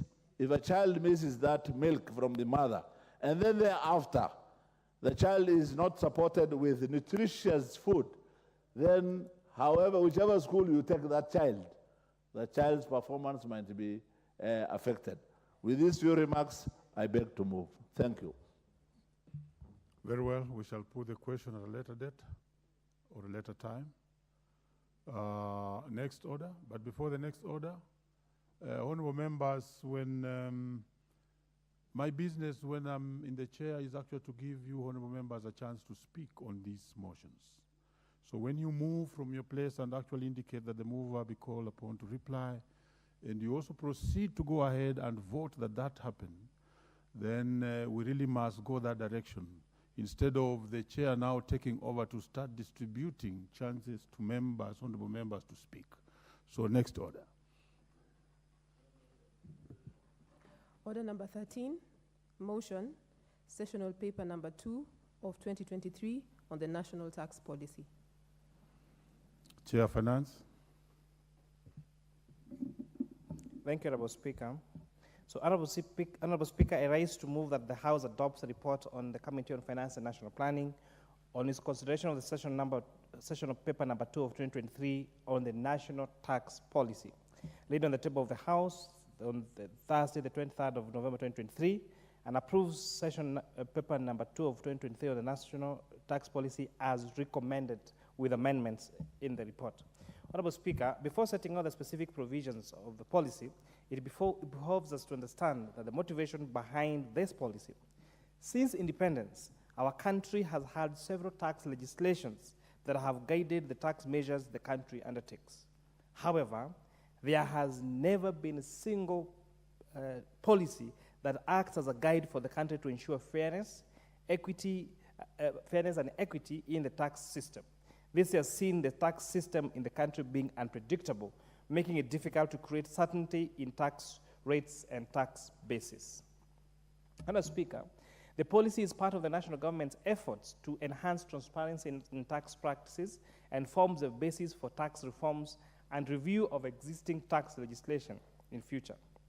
Honorable Speaker, the key challenges identified in the tax system by the national tax policy include: 1, a growing tax expenditure; 2, complexities in taxation of emerging economies such as, because of emerging economies and technologies such as the online business, cryptocurrencies, and digital assets; 3, low tax compliance; 4, challenges in international taxation; and 5, lack of guidelines for treaty negotiation; and lastly, delay in settlement of tax disputes. Honorable Speaker, why do we need a national tax policy? The rationale of the national tax policy is to grow the tax revenue. The tax reforms within the confines of the national tax policy will enhance domestic resource mobilization required to finance the government's development agenda and reduce the country's fiscal deficit. Honorable Speaker, I say you cannot claim to be independent or sovereign if you cannot finance your budget. As long as you're relying on other people's resources, then your independence and your sovereignty as a country is under threat. And two, to provide legal framework for introducing tax incentives. This policy is critical, therefore, in guiding the management and monitoring of the action of the tax incentives to safeguard the tax base and ensure value for money. And three, to provide guidance, ensure certainty, and establish coherence in light of any future amendments to national tax law. Frequent changes in tax laws cause unpredictability and inefficiency in tax administration, and this creates distortions which impose additional costs to taxpayers and revenue administration. This also will enhance structures for information gathering and sharing, and so this policy provides guidelines for enhancing information gathering and sharing to support revenue mobilization and protect the tax base. In terms of efficiency in how we manage our tax refunds, the tax refunds process is lengthy and constrained by inadequate information. The unpaid refunds will hold the working capital of the taxpayers and therefore imposing liquidity constraints on businesses. And this policy seeks now to provide guidelines for ensuring timely processing of tax refunds. The Finance Act of 2023, you may recall, allows now businesses to be able to claim their input VAT across other tax brackets. So this, Honorable Speaker, is an even a better provide an even better enabling environment for businesses to thrive, not just by, in terms of tax refunds, not just by claiming their input tax, but also ensuring that the refunds are actually budgeted for and paid timely to these businesses and therefore safeguard their working capital. And last, Honorable Speaker, address complexities in our tax legislation administration. There has been complexities relating to tax administration legislation. For example, the computation of tax liabilities, filing of tax returns, and the interpretation of various tax laws. These complexities affect the ease of doing business in the country, and this policy therefore provides guidelines of how to address these complexities in tax legislation and administration. Honorable Speaker, in accordance to Article 118 of the Constitution, the committee undertook public participation, and as a result, we received views from 22 stakeholders who gave their submissions, majorly who lauded the policy, noting that stability and predictability of taxes are key to supporting the growth of business and investments in the country. Honorable Speaker, to address the unpredictability of tax rates, the policy recommends a comprehensive review of taxes every 5 years. The guidelines and principles of tax policy will be vital in enhancing transparency in tax policies, addressing the challenges that have plagued the Kenyan tax system for a very long time. And this policy, therefore, will ensure that there is no frequent tax changes in tax laws and strengthen economic operations of a country. If you may recall, Honorable Speaker, around the month of April, that's when we received the finance bill, which takes around up to the 30th of June for approval. So in the month of April, May, and June on any particular year, the business environment is uncertain because there is no clear, it's not absolutely clear what decisions Parliament would adopt in terms of the tax proposals that are made around that time. Then after it's passed in July, apart from this time, when you only have 2 amendments that are touching on taxes, then you'll find a miscellaneous bill coming around September or October, again changing either a few tax rates or interpretation of a tax law. And then immediately after that, then we again now go to the next cycle. And remember again, even after the Finance Act is assented by the President on around the 1st of July, there is usually Finance Act is always litigated in court. So there's another 2 months again of not knowing what the courts will decide. So around all this time, it sets a very bad precedent to the business, sends the wrong message, and therefore many businesses are not able to have proper tax planning to know these are the areas to invest, this is how to make sure we are compliant. And again, even after now those decisions are made, then it also takes some time before the Kenya Revenue Authority updates their system towards now the new tax law. So this policy now is seeking to address that so that we have a predictable tax environment. That if you set up a business in Kenya, you are certain that your tax obligations for the next 1 year or for the next 2 years are not likely to fundamentally change, so that we ensure that we become marketable as a country as an investment destination of choice, and also in terms of ease of doing business. Honorable Speaker, the overall objective of this policy is to guide the progressive development and administration of Kenya's tax system. The specific objectives include: 1, to offer policy guidance on the collection, enforcement, and administration of taxes; 2, to provide the basis of review and development of tax laws; and 3, provide guidelines to stakeholders, including investors, on tax policy matters; 4, provide guiding principles for the Kenyan tax system; and 5, to provide a legal framework for granting tax incentives and concessions to various sectors of the economy. Honorable Speaker, what are some of the things that the committee recommended for amendment or revision? So the policy shall offer solutions to the ailing tax system by promoting equality in tax administration and providing policy guidelines that will guide the collection of taxes. For instance, Kenya has a huge untaxed informal sector that the government can tap into by having innovative ways of increasing our tax base. The policy will also act as a guide to any future tax laws to protect taxpayers, support economic development, and enhance the country's competitive edge, promote economic diversification, guarantee value for money and business, and establish tax incentives and exemption scheme that is aligned with Kenya's development agenda. Honorable Speaker, it is paramount to have a policy that protects the taxpayers, so that we ensure that the rights and the freedom of the taxpayers is safeguarded. And this policy, Honorable Speaker, is meant to do that.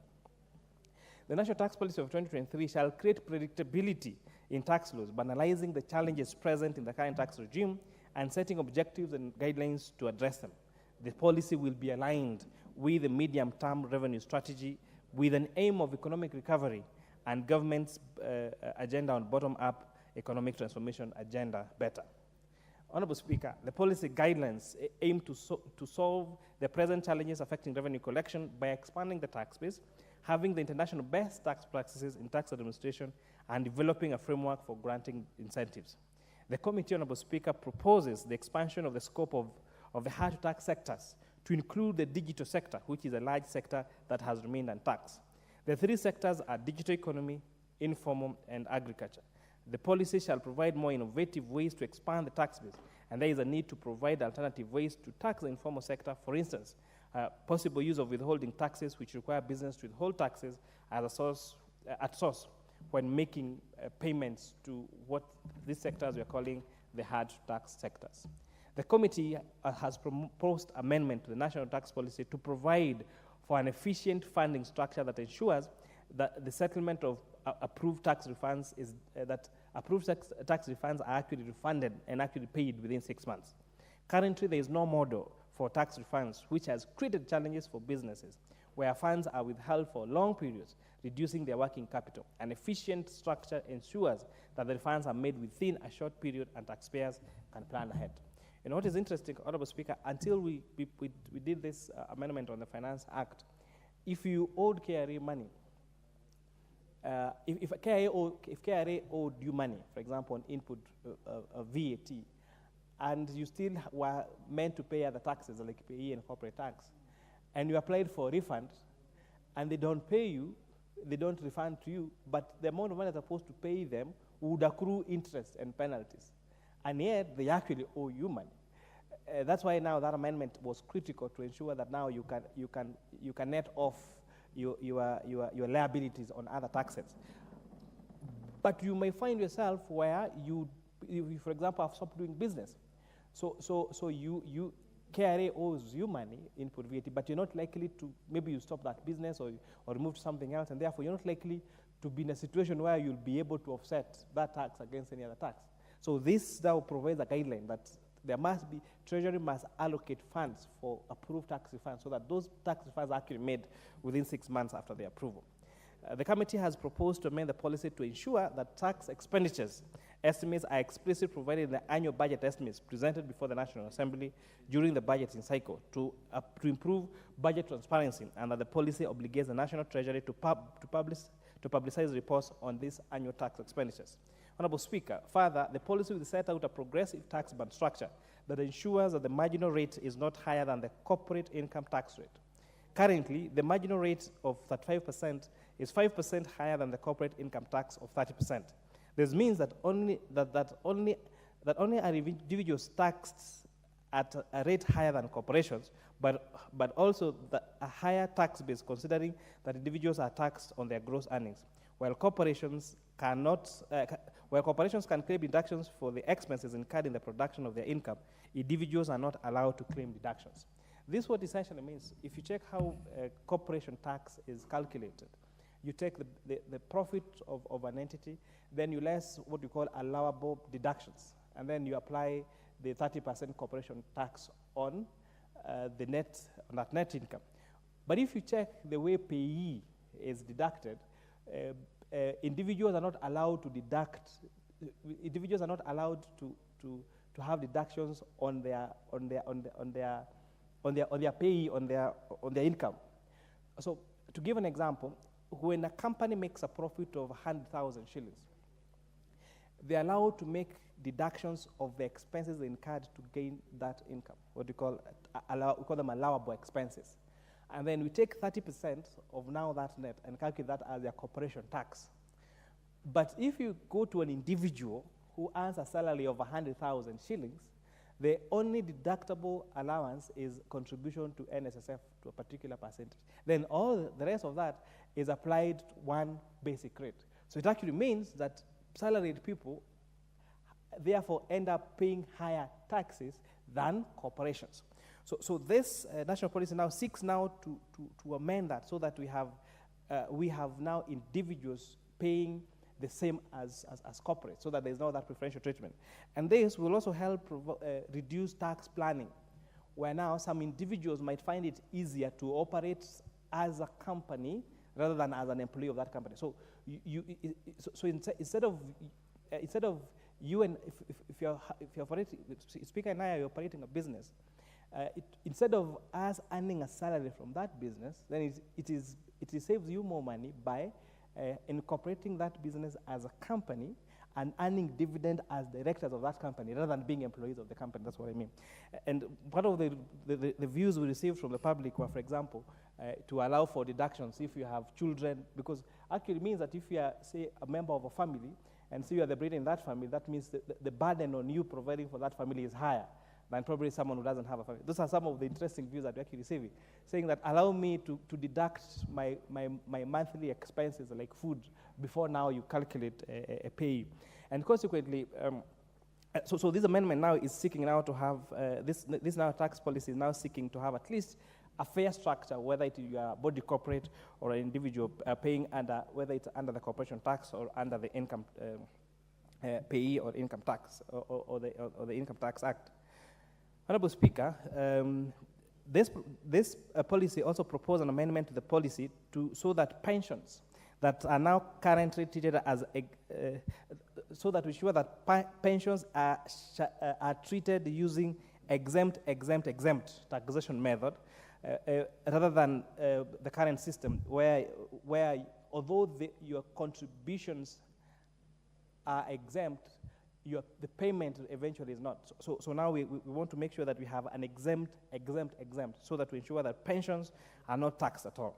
And this will, in addition now, provide for an inflation adjustment on pensions every 5 years to keep the pace with inflation, the high cost of living, and increase, and we're saying also the increasing tax burden on salaried people or payroll-related services that individuals, especially in the formal sector, this is what now this also aims to cure.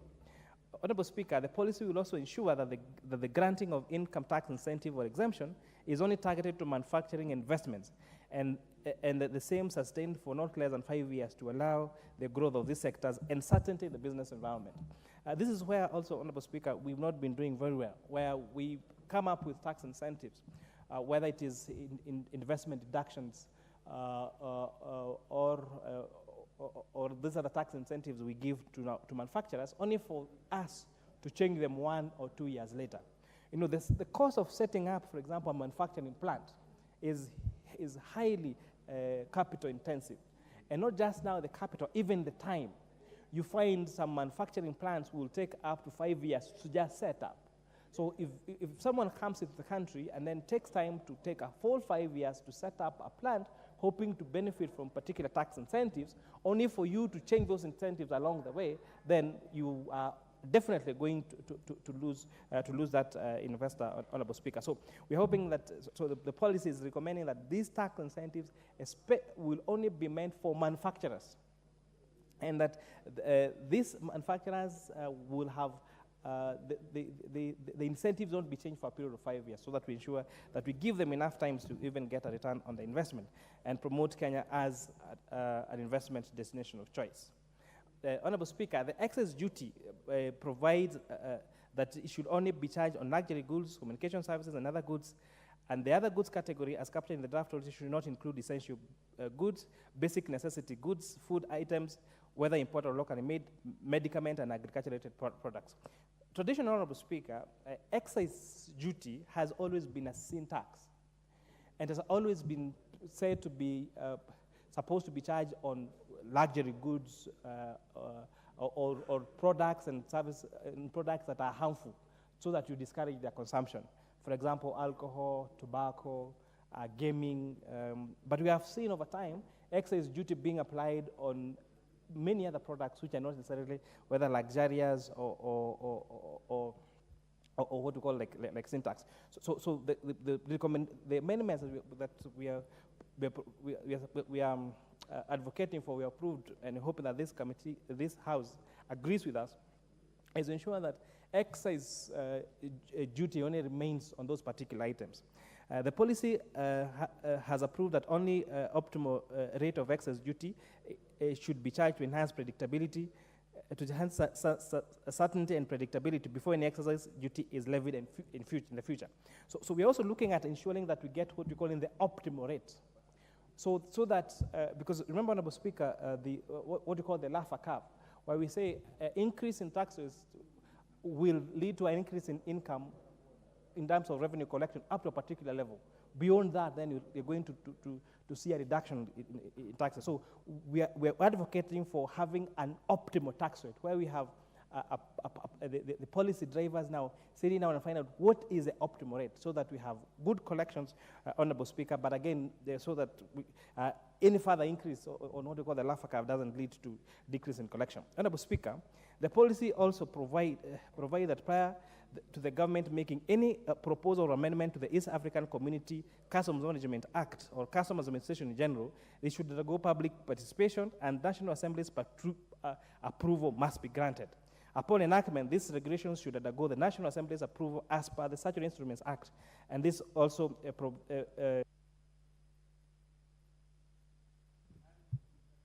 2 minutes. This will also apply to double tax agreements. So, Honorable Speaker, the debate we even had yesterday on KRA and the airports is a result of that East African Customs Management Act. Our Constitution talks about there cannot be taxation without representation. But you find now this Council of Ministers recommend particular taxes through the East African Communities Management Act that do not come to National Assembly for approval. So we are providing that in this policy, before the ministers make those proposals to East African community, and after they make them, they must come to this National Assembly for approval, so that we make sure that we are in adherence with the Constitution and the policy of no taxation without representation as enshrined in our Constitution.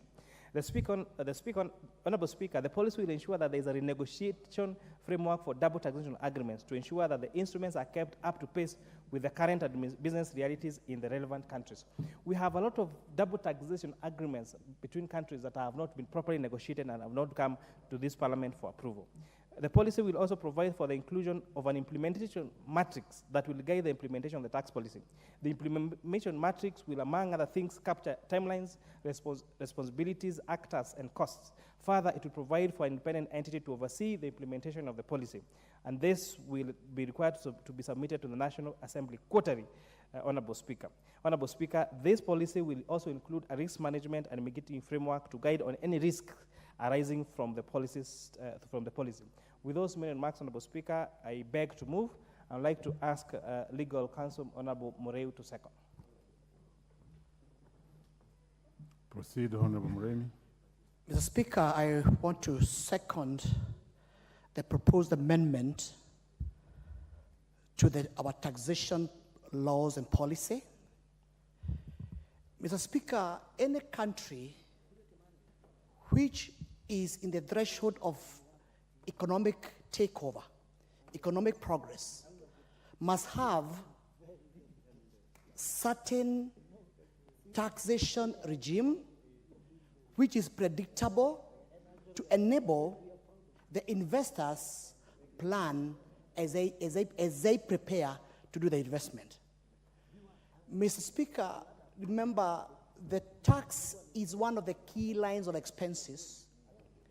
And before any investor decides to invest in any venture, including Mama Mboga, he must consider the tax regime and its predictability. Second, Mr. Speaker, this country has close to about 2.8 million young people who are looking for jobs. Every day, I receive calls from young people in the Gatanga constituency looking for opportunities to work. And the only way we can be able to ensure that we are able to attract investors who can put up factories, who can be able to put up businesses to employ our young people is to have a certain and predictable taxation regime. Secondly, Mr. Speaker, you also may find that there are instances where organizations like Kenya Power, which, as you know very well, they negotiated what you call loop-sided power purchase agreements, whereby they purchased very expensive thermal power at the expense of Kenyans' businesses. And therefore, Mr. Speaker, I want to take this opportunity, now that our dams are full, now that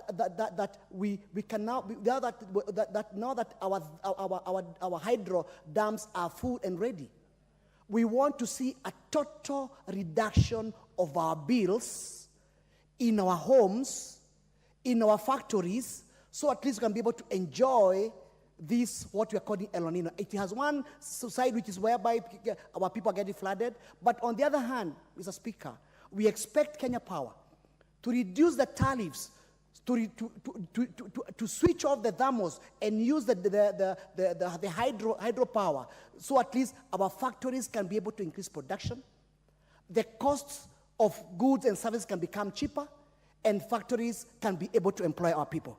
And finally, Mr. Speaker, I also want to say this. As we address the issue of aligning and making our taxation regime, straighten it up and predictable, I also want to urge Kenyans that we have a key responsibility to pay our debts. A country which forgoes repaying their debts becomes an international pariah. We have instances whereby countries like Ghana, countries like Zambia, countries like Ethiopia, countries like Sri Lanka, today their currencies are totally devalued. They can't be able to get any financial support from international money markets. The government, in exercise of their sovereignty, it is raiding on the citizens' accounts, taking away money to go and pay and support the government expenses in the name of supporting the sovereignty. And therefore, Mr. Speaker, as we also align our rules and regulations and streamlining our taxation rules, I want Kenyans to understand that we must be able to pay our debtors. We must be able to pay our obligation, so at least this country can survive, because that's all, and ensure that we protect our citizens from those adverse effects of failing to pay our taxes and failing to pay our our debt obligation. And therefore, Mr. Speaker, I support. Thank you.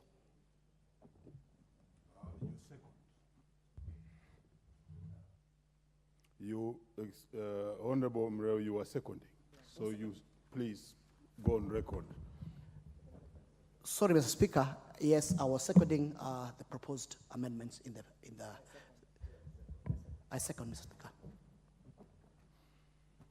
Honorable members, I now propose the question that this House adopts the report of the Departmental Committee on Finance and National Planning on its consideration of the sessional paper number 2 of 2023 on the national tax policy laid on the table of the House on Thursday, 23rd November 2023, and approves sessional paper number 2 of 2023 on the national tax policy as recommended in the report.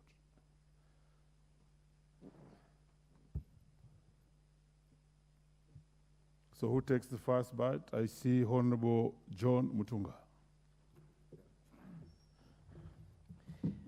Thank you, Honorable Speaker. Honorable Speaker, I wish to commend the committee on finance for coming up with this sessional paper, which is a policy guideline paper for taxation in this country. Honorable Speaker, the mover and the seconder have articulated very well that unless we have predictability in the tax regimes, we dissuade a country to do a lot of business, a country to have attraction. Attraction for investment in a country is dependent on the cost of investment in that particular country. And Honorable Speaker, lack of predictable tax environment is really dissuading in terms of people, deciding to put their money. Investments will not come for a few days, it won't come for a few years, it's for a long term. And since it is long term, there is need for predictability. So this policy paper is key in terms of ensuring that anyone who is interested in doing business in Kenya knows exactly what kind of tax environment they are going to find this country having, or what will be the prevailing tax environment. Honorable Speaker, is the incidental tax changes cause a lot of discontent among citizens. It also can erroneously dissuade investment, and I want to be very clear on this. Honorable Speaker, whenever we have a budget in this country, and whenever we are trying to fund a budget, we look at the various ways in which we can get money. And our government can get money in a variety of ways. One of them is international trade. The other one is the changes in the currency. For instance, the valuation or devaluation of our currency. There are many other ways. And the key among them is taxation. And this country has majored a lot on taxation as a source of income. Being a source of income, my friends in the opposition, Honorable Speaker, use this taxation measure to basically fight the government unfairly. If you listen to them talking sometimes, you hear them saying that Kenya is the most taxed country in the world. And Honorable Speaker, they speak out of no empirical evidence. And we cannot have empirical evidence unless we are able to refer. There is no material they can refer to. So these are statements made by individuals based on their own understanding of a situation that is not documented. Having a sessional paper or having a policy document that prescribes the tax regime over time is key to basically enable us also make references. It is key to also enable us not to allow polarization of the citizenry in terms of telling the Kenyans that they are most taxed country in the world. I do not think there is any evidence such statements that back up such statements. Honorable Speaker, there is need for prospective investors to know there will be a spirit of fairness in handling their business over time, because they will invest for 10 years, 15 years, 20 years. They need to know that there is a stable base upon which they will be required to make payments to our government for the services and even for the business operating environment.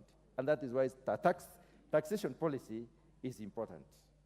It is also possible for us to make comparisons with other countries We cannot compare without having a base, a document, a benchmark. This particular policy statement brings in that benchmark, which is key for us to be able to compare Kenya with Uganda, Kenya with Rwanda, Kenya with Indonesia, and other countries. And therefore, in our packaging for investment from other countries, the foreign direct investment, then we shall be able to talk clearly on having a reliable tax regime. Madam Speaker, people may not understand the incentives unless they are clearly outlined in a policy document. People may not understand the waivers. People may not understand the process of even claiming for the VAT that they probably will pay. Some do not even know that there is payment, there is claim for some of these payments. And Honourable Speaker, that is why this policy document is very, very important. To finalize, Honourable Speaker, to wind off, let me just say that we need such a document so that people can be able to correctly refer. I have been in a situation where a member of parliament misquoted Kenya Power and Lighting and said that there are some people who are charged more than others. There are regions who are charged more than others. Honourable Speaker, I went through an experimentation of paying for two differently located places using the payment system that basically... The Honourable Timothy Toroitich is in the House. Yes. Thank you, Honourable Speaker, for giving me an opportunity to contribute on this very important motion. Honourable Speaker, I rise to support this sessional paper number 2 on the national tax policy. Honourable Speaker, I'm quite surprised that we have not had a national tax policy in this country. I'm surprised that this is the first national tax policy, and that is why there have been problems in this country in respect to taxation. Honourable Speaker, it is true that the economy of this country, or the budget of this country, is financed majorly through taxation. And Honourable Speaker, it is time that we have a tax policy that is transparent, that is inclusive, that is credible, and that is predictable. Honourable Speaker, so that we avoid the issue of haphazard taxation of Kenyans through various regimes of law without a proper tax policy in place. Honourable Speaker, in this country we have had problems. We have had people who have moved out of the country because of tax policies or taxation regimes that are not favorable. Honourable Speaker, we have a sad case in place. In Eldoret, we have Medill Hospital. The proprietor of Medill Hospital is almost closing shop. Honourable Speaker, as we speak, thousands of people in this country are losing jobs because Medill Hospital is moving outside Kenya because of tax regimes. They are moving to Uganda, to Tanzania. So I call upon even the chair of the committee, as we look at the national tax policy, let us do a comparative analysis, a comparative study, so that we know the kind of tax that we impose in Kenya must be equivalent or even lower to what other countries enforce or impose, so that we can be able to invite or we have investors coming to Kenya and not moving out of Kenya. Number 2, Honourable Speaker, I'm impressed that this policy will be able to handle the matters to do with double taxation or to handle trans-county taxation. Honourable Speaker, there are so many matters in court in this country. There are so many cases in court in this country that involves business people who have been charged double taxation from one county to another. Honourable Speaker, our transporter is moving from Elgeyo Marakwet to Uasin Gishu to Nandi County all the way to Kisumu. Honourable Speaker, you find that that transporter is charged or a tax is imposed on that transporter in the 5 counties. Honourable Speaker, this law or this tax policy must be able to review so that we have a standard taxation formula so that we avoid double taxation and trans-county taxation, which ultimately will be able to injure our investors in this country and not be able to rake in the money that we intend to get from taxation. So, Honourable Speaker, I support this policy. It is progressive, and I thank the Honourable Member from Molo, the Honourable Kimani Kuria, and of course the Chairman of Committee on Finance for this progressive policy, which is going to align the tax policy in this country, and we have a regime of or a regime of law that will be able to be fair, to be transparent, to be credible, and to be predictable. Thank you, Honorable Speaker. The Honorable Ridikiri Mugambi. How did you put it? Thank you, Mr. Speaker. I support this tax policy, but before I do that, I would like to point a few issues of concern in as far as taxes are concerned in this country. Mr. Speaker, because of lack of tax policy, there has been a very serious outcry out there because of the impact the taxes have on the low-income people of this country. Mr. Speaker, the tax is not done in such a way that it takes care of the low-income people of this country. Mr. Speaker, secondly, if what we have seen is that taxation has been done to the point that it has discouraged competitiveness in terms of businesses, particularly the low and medium-sized businesses. Mr. Speaker, we need to be very careful going forward because there has been a very serious problem in terms of tax evasions in this country. We have seen so many people evading paying taxes, and it is a loss of revenue to the country. Mr. Speaker, once the taxes are done, the consumer prices certainly shoots up, and it affects everybody in the Republic. Mr. Speaker, there is a danger of taxation being an impediment to the economic growth in this country. And therefore, would state this policy is being brought to address those kind of factors that have been witnessed by many Kenyans.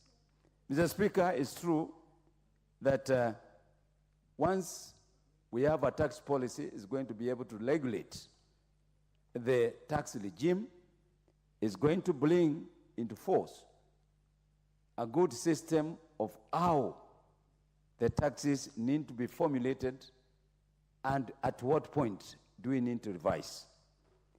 Mr. Speaker, this policy is aimed at aligning the government goals with the tax regime. And that's a very important point that the committee has brought forward. Mr. Speaker, we need to encourage foreign investors. Many investors close their businesses because if the taxations are so high, they will seek for other countries to go and invest. Mr. Speaker, we need to ensure that once the Kenyans are paid taxes, they are utilized for the social and economic responsibilities that the government has. This policy is going to align, therefore, our economic stability, our social funding, our investor confidence, at the same time, focusing on generation of revenue. I therefore, Mr. Speaker, feel that this policy is coming at the right time, and I think much of the problem that we are experiencing and hearing Kenyans cry is because we never had a policy. So I think going forward, we will see a lot of reviews of policies. We see a lot of adjustment in terms of policies. We will see the government addressing the tax matters, putting the correct legislation, and therefore, we will not have issues to do with the we must bring up, support the revenue correction, but at the same time, we must make sure prudent use of these taxes, Mr. Speaker. When it comes to government projects, when it comes to civil servants, sure that there are check and balances, that every coin corrected must be put into collect use, Mr. Speaker, and even enhancing mechanisms of fighting corruptions, of fighting the EACC, of making sure that, you know, the procurement process and all that, so that once the taxes have been corrected, we will make sure that there is prudent use of those resources, Mr. Speaker. Therefore, we support this tax policy, and it is high time that we review our tax policy, and we support the committee and the chair to make sure that they come up with a better terms and methodologies of making sure that we correct taxes. We support, Mr. Speaker. Thank you. We may be on our feet. Honorable members, on the time being 1:02 p.m., this House stands adjourned until today, Thursday, 30th November 2023 at 2:30 p.m.